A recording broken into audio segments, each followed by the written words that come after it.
আসসালামু আলাইকুম প্রিয় শিক্ষার্থীরা, তোমরা কেমন আছো? আশা করি ভালোই আছো। আলহামদুলিল্লাহ, আমিও তোমাদের দোয়ায় ভালো আছি। প্রিয় শিক্ষার্থীরা, আজকে প্যাটার্নের উপর অর্থাৎ অষ্টম শ্রেণীর প্রথম শ্রেণীর প্রথম অধ্যায়, যার নাম হলো প্যাটার্ন। গত দুইটি ক্লাসে আমি এর উপর বিশদ আলোচনা করেছিলাম এবং কিভাবে সৃজনশীল প্রশ্নের সমাধান করতে হয় সেটা আলোচনা করেছিলাম। আজকে তারই ধারাবাহিকতায় আরেকটা অঙ্ক নিয়ে তোমাদের সামনে এসেছি। এই অঙ্কটা ঢাকা বোর্ড 2019 সালে এসেছে প্যাটার্নের উপর। তো সর্বপ্রথম আমি অঙ্কটাকে একটু পড়ে দেখি অঙ্কটা কিভাবে সমাধান করব। সমাধান করার আগে অবশ্যই আমাদের অঙ্ক পড়তে হবে। তো দেখো, তোমরা স্ক্রিনে দেখতে পাচ্ছ অঙ্কটা। এখানে লেখা আছে 7, 13, 19, 25 একটি প্যাটার্ন। আমাদের কতে যে প্রশ্নটা বলা হয়েছে যে 325কে দুইটি ভিন্ন উপায়ে দুইটি বর্গের সমষ্টি রূপে প্রকাশ করো। খতে বলা আছে প্যাটার্নটিকে একটি বীজগণিতীয় রাশির মাধ্যমে প্রকাশ করো এবং 52তম পদ নির্ণয় করো। প্যাটার্নটির 130তম পদের সমষ্টি নির্ণয় করো। প্রিয় শিক্ষার্থীরা, আমি কিভাবে এই অঙ্কটা সমাধান করি তোমরা যদি একটু মনোযোগ সহকারে দেখো, আশা করি তোমরা বাসায় বসে এই ধরনের আরও অঙ্ক আছে, ওই অঙ্কগুলো সমাধান করতে পারবে। তাহলে চলো আমরা অঙ্কটা শুরু করি। আমাদের প্রথমে বলা আছে 325কে দুইটি ভিন্ন উপায়ে দুটি বর্গের সমষ্টি রূপে প্রকাশ করো। এখানে দেখো লেখা আছে 325। এখানে আমি দুইটি বর্গের সমষ্টি রূপে সমষ্টি মানে যোগফল রূপে প্রকাশ করার জন্য বলা হলো। তো এখানে আমাদের কতে যে প্রশ্নটা আছে সেটা আমি সমাধান করতেছি। দেখো, তাহলে দুইটি বর্গের সমষ্টি কিভাবে করব আমরা? প্রথমে আমাকে এটাকে ভাঙাতে হবে। যে আমি আসলে এখানে সাজানো না, তোমাদেরকে বোঝানোর জন্য আমি এই অঙ্কটাকে এইভাবে করতেছি। দেখো, তাহলে আমি যদি বলি 324 যোগ 1, 324-এর সাথে যদি 1 যোগ করি তাহলে 325 হয়। এখন 324-এর বর্গমূল হলো 18 স্কোয়ার যোগ 1-এর বর্গমূল হলো 1 স্কোয়ার। তাহলে 18 স্কোয়ার হয় 324 এবং 1 স্কোয়ারে একই হয়। অর্থাৎ তোমরা ক্যালকুলেটারে 324 লিখে √324 লিখে সমান টিপ দিলে দেখবে যে 18 হবে। সুতরাং 18 স্কোয়ারে কত হয়? 324 এবং 1 স্কোয়ারে হয় 1, অর্থাৎ দুইটাকে যোগ করলে হয় 325। যেহেতু আমাদেরকে বলা হয়েছে দুইটি ভিন্ন উপায়ে, কয়টা? দুইটা। এই যে দুইটি ভিন্ন উপায়ে লেখা আছে, সুতরাং আমাদের দুইটা নিয়মে করতে হবে। আমি আবারও দেখাই, দেখো 325। তাহলে এটাকে আমি কিভাবে করব? এখানে এটাকে আমি করতে পারি যে 225 যোগ 100। এখন √200, তুমি যদি ক্যালকুলেটারে √2 দিয়ে 225কে সমান টিপ দাও তাহলে কত হয়? 15 স্কোয়ার যোগ আর 100 এর বর্গমূল হলো 10, মানে 10 স্কোয়ার। অর্থাৎ 15 225 আর 10 10 100, তাহলে 15 স্কোয়ার যোগ 10 স্কোয়ার। দেখো দুইটি বর্গের সমষ্টি, একটা বর্গ একটা বর্গ, দুইটা বর্গের সমষ্টি মানে যোগ। তাহলে আমাদের এই ক নং যে প্রশ্নটা দেওয়া হয়েছে সেটা সমাধান অলরেডি হয়ে গেছে। অর্থাৎ একটা হলো 15 স্কোয়ার যোগ 10 স্কোয়ার, আর একটা হলো 18 স্কোয়ার যোগ 1 স্কোয়ার। আশা করি তোমরা অঙ্কটা বুঝতে পেরেছো। এবার আসো খতে বলা আছে কি? খতে বলা আছে প্যাটার্নটিকে একটি বীজগণিতীয় রাশির মাধ্যমে প্রকাশ করে তার 52তম পদ নির্ণয় করো। 52তম পদ নির্ণয় করো। আমি আবারও বলি, প্যাটার্নটিকে একটি বীজগণিতীয় রাশির মাধ্যমে প্রকাশ করে 52তম পদ নির্ণয় করো। তাহলে এখানে আমাদের যে তালিকাটি, দেখো এখানে তালিকাটি লিখতে হবে।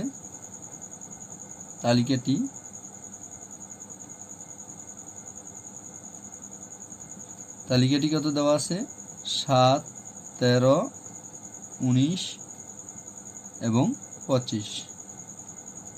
তাহলে এখানে আমরা একটু খেয়াল করো, এখানে আমরা যদি এটাকে যে পার্থক্যটা, যে ব্যবধানটা আমরা যদি বের করি তাহলে কত হয় প্রতি ক্ষেত্রে 6।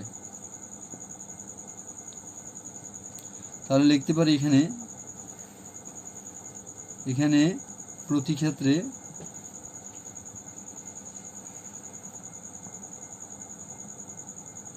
ব্যবধান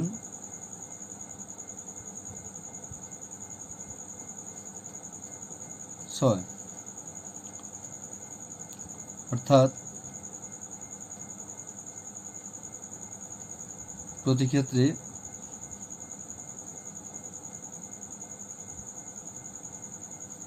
6 করে বৃদ্ধি পায়, 6 করে বৃদ্ধি পায়। প্রিয় শিক্ষার্থীরা, গত ক্লাসে আলোচনা করেছিলাম যে কিভাবে বীজগণিতীয় রাশি বের করতে হয়। যেহেতু আমাদের এখানে ব্যবধান 6, অতএব বীজগণিতীয় রাশি হবে, অতএব বীজগণিতীয় রাশি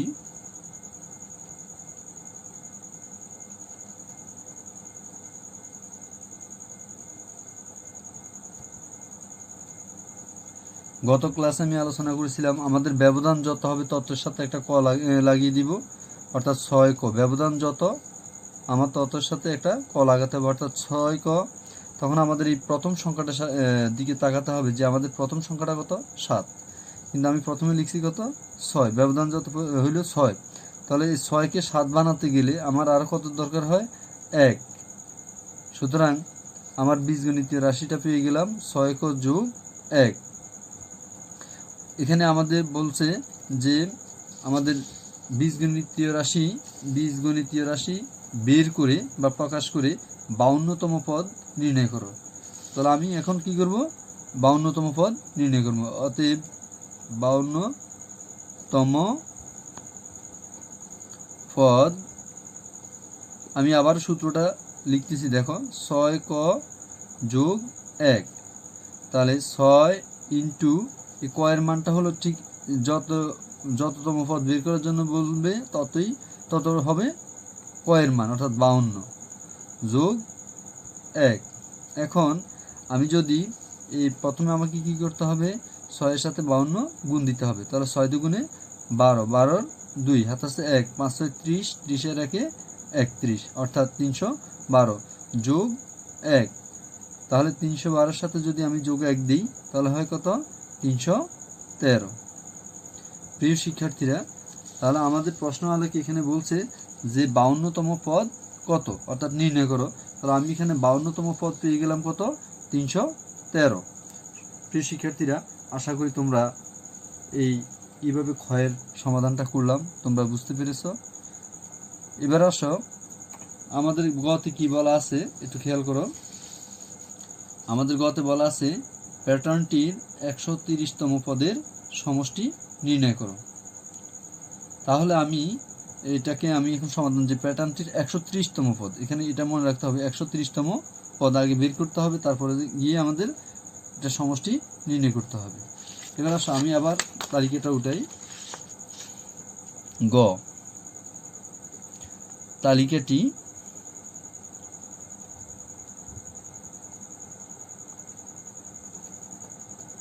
সাত, 13, 19, 25 এভাবে আরো যদি থাকে আমরা দিব। এটা হলো আমাদের উদ্দীপকে দেওয়া আছে। এখানে প্রথম পদ কত,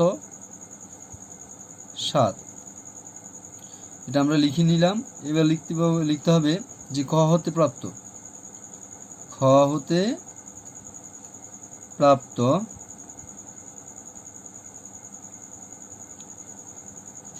বীজগণিতীয় রাশি।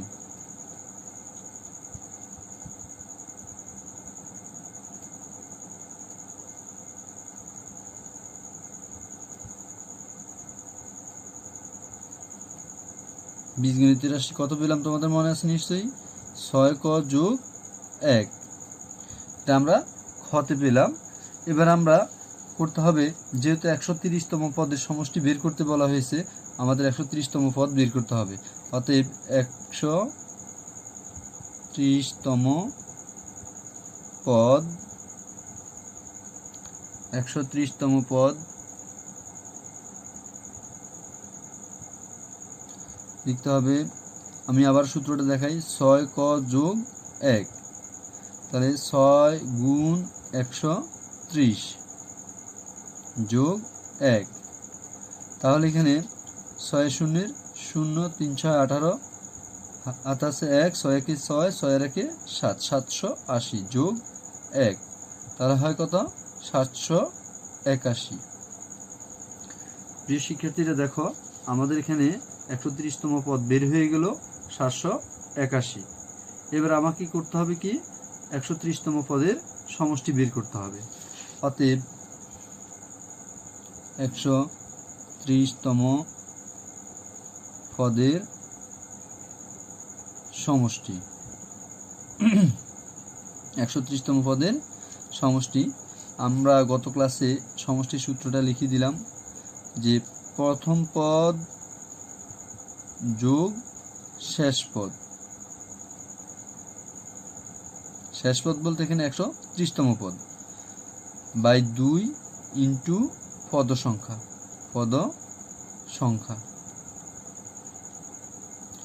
এটা হলো আমাদের সূত্র, যেটা আমরা গত 2টা ক্লাসও আলোচনা করেছিলাম। এবার এটাকে আমরা মান বসাবো। দেখো, তাহলে এখানে প্রথম পদ আমাদের এখানে পাওয়া গেল কত? 7। এটা হলো প্রথম পদ 7 যোগ শেষ পদ বলতে এখানে আমাদের 130তম পদ।